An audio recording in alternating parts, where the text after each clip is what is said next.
திருவாரூர், தஞ்சாவூர், செங்கல்பட்டு மற்றும் காஞ்சிபுரம் மாவட்டங்களில் 58.60 கோடி ரூபாய் மதிப்பீட்டில் கட்டி முடிக்கப்பட்ட 76,500 மெட்ரிக் டன் பொன்னமலை, சேலம், சிவகங்கை, வேலூர்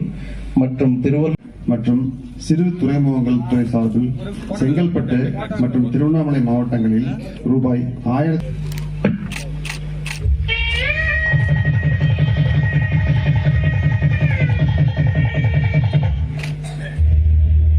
பொது விநியோக திட்டத்தினை சிறப்பாக செயல்படுத்த ஏதுவாக 6 மாவட்டங்களில் ரூபாய் 26 கோடியே 97 லட்சம் மதிப்பீட்டில் 15,000 மெட்ரிக் டன் கொள்ளளவில் கட்டப்பட்ட 6 புதிய வட்ட செயல்முறை கிடங்கு வளாகங்களையும் பயன்பாட்டிற்கு திறந்து வைத்தும் பொது விநியோக திட்டத்துறையின் சார்பில் நெஞ்சார்ந்த நன்றியினை தெரிவித்துக் கொள்கிறோம்.